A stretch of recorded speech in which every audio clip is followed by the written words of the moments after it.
So today I wanted to do a different kind of video.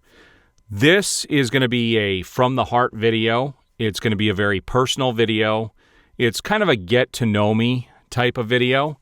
And I'm going to go through kind of my history on what I went through to become a voice actor. I think my story can actually help a lot of people out there, not just looking at, doing something like voiceovers, but what I went through can potentially help people in other areas of their lives. And I'm going to go back to the beginning, though. I'm not going to start exactly with that part of the story. I want to go back to the beginning, and I'm going to talk about what it was like as a child and what kind of led me to get into voiceovers to begin with. And where this kind of kicks into high gear is what happened to me in August of 10 years ago. So my closer friends and people that are around me know this story. They've heard this story, not to the extent I'm going to tell it today, but there's going to be some information here that can help a lot of people, and you'll kind of see the progression I went through. For me, I've always been interested in voices in general. I grew up in the 80s, as you can probably tell by my hoodie. I'm a big Thundercats fan. And I was always familiar in the 80s with the people who were doing the voices to the cartoons that I was watching. I knew that Peter Cullen was Optimus Prime.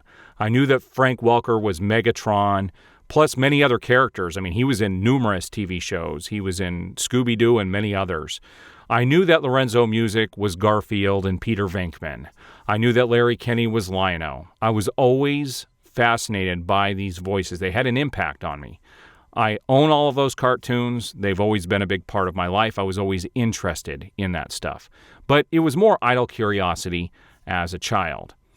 Well, when I was a kid, I remember everybody around me could not wait for my voice to change. I remember being whiny, high-pitched. Everybody was annoyed. They were ready for me to go and have my voice change. Well, my voice did change in junior high, and it's basically been like this ever since. I remember I was a very skinny kid, big glasses, and people could not believe that this voice came out of that body.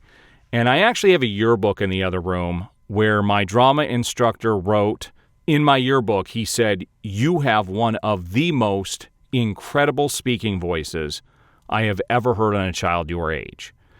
That was one of those comments that I've received that did not guide me in any direction. It did not shape my life in any way at the time. But it was one of those compliments that always stuck in the back of my mind. Well, we're going to fast forward to about 17 years ago. I have 4 daughters, and 17 years ago I had 2 daughters at the time. I had a 4-year-old and a 2-year-old, and I started reading to them. And I quickly found out that when you read to a child, you aren't just reading to a child. It becomes a performance, and you have to keep those kids engaged. So I started doing a bunch of character voices like Mickey Mouse, Optimus Prime, and a bunch of other characters. This was a skill I didn't know I had. Never tried it, never crossed my mind. I didn't think much of it. My kids absolutely loved it. Some of my friends heard me at the time, and they told me, you really need to get paid to do that. Well, 17 years ago, I said, that would be awesome, but that's not real life. That's a pipe dream. That's not real. So I didn't really give it any credence at the time. Well, I was a Nabisco salesman at that stage, and I actually had random people start making comments about my voice. This all happened at the same time. I'd literally be on an aisle at a store talking to a manager. People would come from miles over, and they would say, "Oh my gosh, we heard your voice. Do you do anything on the radio?" I'd be getting voicemail messages. "You should be announcing baseball games." And that's when I said, okay, clearly somebody's trying to tell me something here. Maybe I need to look at getting into voiceovers. So 17 years ago, I got online. I started doing research on how to get into voiceovers. I'm a very much do-it-yourself type of person, not realizing at the time that this is not a do-it-yourself type of industry. There are steps that everybody needs to take, And you can't really just say you want to do this and go out and do it. And that was at the dawn of people being able to do this at home. So there wasn't a whole lot of information out there. But there was one thing that I did read over and over again that is still very true today. You need a good demo. You need a good demo. You need a good demo. But the funny thing is, nobody really talks about how to create a demo. That's kind of like an industry thing. They don't want people doing their own demos. Demos have to be professionally produced. Because I could not find that information 17 years ago, I got very frustrated. And I said, one day I'm going to be a voice actor. One day I'm going to be a voice actor. But I didn't do anything to move myself. I did read a couple of books. And at one point, I did buy a headset USB mic. And I was just going to do some of my character voices into the computer off that USB mic and use that as a demo. I never got around to doing that. And I'm glad I did not. Because when I did finally get trained, my instructor told me it's great that you can do those things. But you know what? Peter Cullen was Optimus Prime. Walt Disney was Mickey Mouse. They don't want to hear you mimic other characters. They want to hear what you sound like. And I would have destroyed my career before it ever got off the ground. Well, 6 years after that, I get this magazine for our rec center down the street. And in the 6 years we had lived here, I never had ever once looked at this magazine. This was basically in August of 2010. One day we got this magazine in the mail, and I just opened it up right to a page that said Introduction to Voiceovers with Voices for All. And I didn't know who Voices for All was. I never heard of them. And my first thought was, they have a class for this? And then my second thought was, okay, it's going to be a class where you go for an hour and a half, you have fun, but you don't get anything tangible out of it.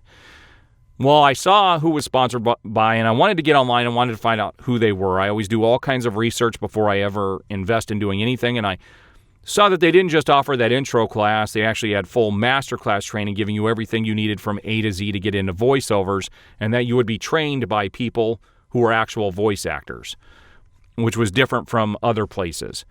And I thought, wow, this could be my opportunity to find out if there's something I could really do. So I made sure that as soon as that phone line opened, I was on, because they were only limiting that class to 8 people at the time. This is in classroom. So I made sure I called and I was on the line. Well, this is where the story kind of takes an interesting turn. This is where things got very difficult for me, because that class was supposed to happen the second week of September of that year. But I got sick at the end of August. And when I say sick, understatement. I ended up sick for 3 months. During that period, I was in and out of the hospital multiple times. I was misdiagnosed with hepatitis, gallbladder disease, liver failure, pneumonia in both my lungs, abscesses in my neck and throat that were going to have to be surgically removed, thrush, and about 3 or 4 other things, none of which I had. In the end, it ended up being the monovirus. And here's the interesting thing about the monovirus that people don't know. Most of the population, I think like 93% or something like that, percent of the population gets that virus before the age of 20. I was one of the unlucky ones, and I never got the virus. Once you carry the virus, you carry it for life, and it can become active, and you can infect other people and not know it. My 7-year-old had had it just 2 months prior to me getting it. So my wife was the carrier. She'd passed it on to my daughter, gave it to me. So I'm pretty sure all my kids have had it. They won't have to worry about it. But when you get it as an adult, the older you are, the worse it is. I was in my mid-30s, and it was bad. It started out with me feeling off. I was working at Nabisco, and I felt off, and I started having these cravings for just eating nothing but cold fruits and vegetables. And you know when you get sick, like the flu, and you get a fever and you feel internally cold? Well, I had that internal cold feeling, but it wasn't the same. This was in August, okay? In Arizona, it gets hot. And I felt so bad that I found myself sitting in my car with the windows up in 115-degree weather just to try and warm my body up. This went on for weeks. There was something, I knew something was seriously wrong. Went and saw the doctor. I was diagnosed with thrush at the time. He sent me home with some medicine that really upset my stomach. I was vomiting a lot. And then I woke up one day with knots all over my neck and throat, like big bumps everywhere. And I could hardly breathe. I could hardly move. I went and saw my doctor again. And I'd been multiple times prior to this, through this. But this time he looked in the back of my throat and he said, you need to go to the emergency room immediately. There's some abscesses in your neck and throat that are going to be surgically removed. And I'm sitting there thinking, oh my gosh, why is this happening? I'm just looking at wanting to get into voiceovers. Now I'm going to have surgery on my throat. So I called up my wife and I told her, you got to meet me at the hospital. They're sending me directly over to the hospital. I'm going to have some surgery. So she rushed over there to meet me. And when I went in and they checked me out, the first doctor that looked at me said, I'm almost 100% positive you have hepatitis. And I'm like, how can I have hepatitis? I've only ever been with my wife. How does anything like this happen? They said, well, you can get it from food that you eat from a restaurant. There's many ways you can get it. But I didn't think that was true. I didn't think that was what was happening. I didn't feel that was right. So my wife got there. I can barely move. They go in to examine me, and that's when the doctor says, yeah, you have gallbladder disease. Your gallbladder is inflamed. We're going to have to do surgery to remove your gallbladder. Another doctor came in and said, before you guys do any surgery, I think I know what's going on. Just go run a blood test and bring it back, and we'll figure out what's going on. So they did the blood test, and they came back, and the guy said, yeah, the doctor said, you have mono. We can't do anything. We can give you some steroids, but that's going to break down your immune system.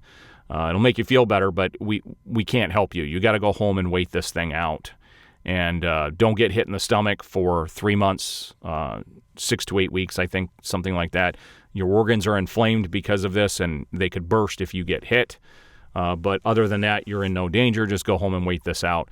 Well, after that diagnosis, that was like the worst day of my life. I could barely move. I could barely breathe. They sent me home, and it was shortly thereafter where I lost all the weight. I lost over 60 pounds because there was a period of a week where if I fell asleep, I would stop breathing because everything was closed off, and I couldn't sleep for almost a week. And I'd get little 10-minute naps, 5-minute naps here and there, but I couldn't sleep, and I couldn't eat. I couldn't swallow anything. And that lasted for more than a week. I could barely get water down through a straw. Most miserable thing I have ever gone through, extreme pain.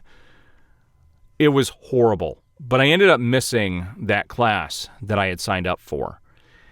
And I didn't get healthy until November. As soon as I got healthy, because of that situation and being in the hospital multiple times and getting all these medicines, because there was a time I went to urgent care and they said I had pneumonia and they gave me antibiotics and all this other stuff. Because of all of these visits and not being able to work, we ended up in foreclosure on our house and we were filing for bankruptcy, and I had missed that class. I felt like I was getting a gut check from God saying, hey, look, your whole life things have happened that kind of led you in this direction, and you haven't really done anything yet. So I felt like I was being put into a corner saying you're either going to take this opportunity or you're going to lose it. So as soon as I got healthy in November, I called up Voices for All and I said, when are you guys coming back? They said, we're not coming back, but we can do your class through Skype. So the week of Christmas, exactly 10 years ago, I took that intro class. And as soon as I got done, there was no question I wanted to get the master class training through the company, but I had no money. And once we filed for bankruptcy, I wasn't going to have money for many, many years. That's when a friend of mine, a really good friend of mine, Kyle Russell, I'll send him a link to this video. He was a big help in all of this. He said, you've been at Nabisco for a long time. And I had at that stage. I'd been there for 17 years. He said, don't you have a 401k? And I said, yeah, actually I do, and I've never even looked at it. He said, you should have some money in there. Take a loan out on yourself. Pay yourself back through your contributions. And that way it goes back to you with interest and not a bank. And I looked and I had everything I needed to go get my training and do what I needed to get into voiceovers. Now, I had a decision to make, and this is kind of where this whole conversation is leading. I told you I could help some people out. There were two roads that were in front of me at that stage. One path was file for bankruptcy, lose my home, move somewhere else, stay with Nabisco, not even worry about the voiceover stuff. That is actually the path most people would take. That is called playing the victim. Now, I got tired of playing the victim. This was at the height of people losing their homes, so I knew our home was going to be yanked out from underneath us for, at least 2 years. And whether I filed for bankruptcy in December or March, it didn't matter. We'd already defaulted on everything. But it was a dark time in my life, and I knew I couldn't change those things. I was going to have to deal with them, but I couldn't change them. But I had that one sliver of an opportunity to take that money out and go down a different path and go get my training and try and change my circumstances.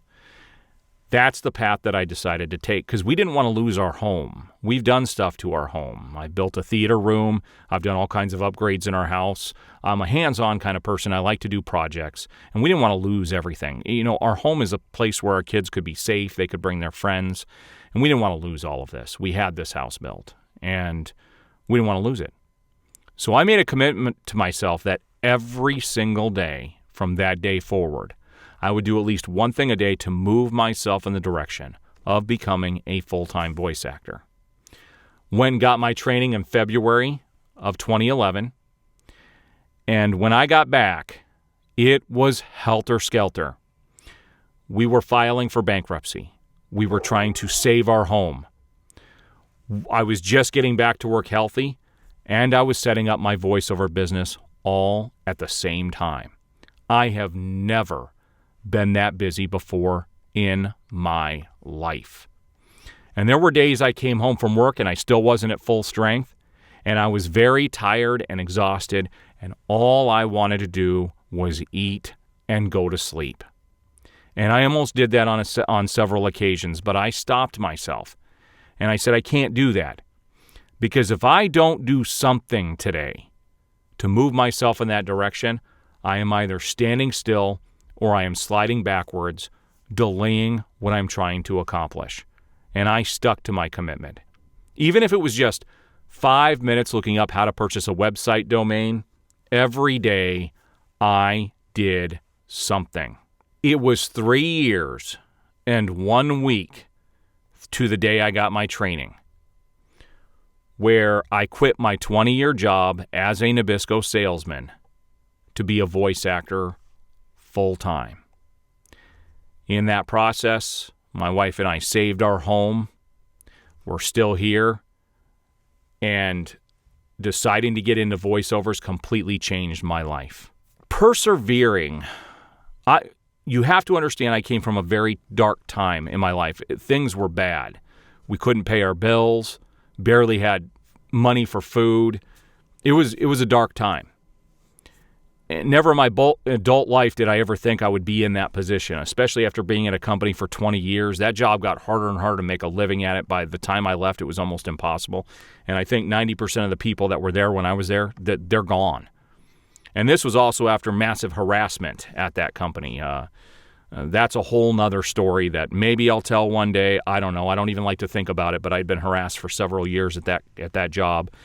And tried to bring it all to light when I left and gave the other employees an opportunity to right a wrong, and they didn't end up taking it in the end. But I left that company and started my voiceover business, and it's been 7 years since I quit that job.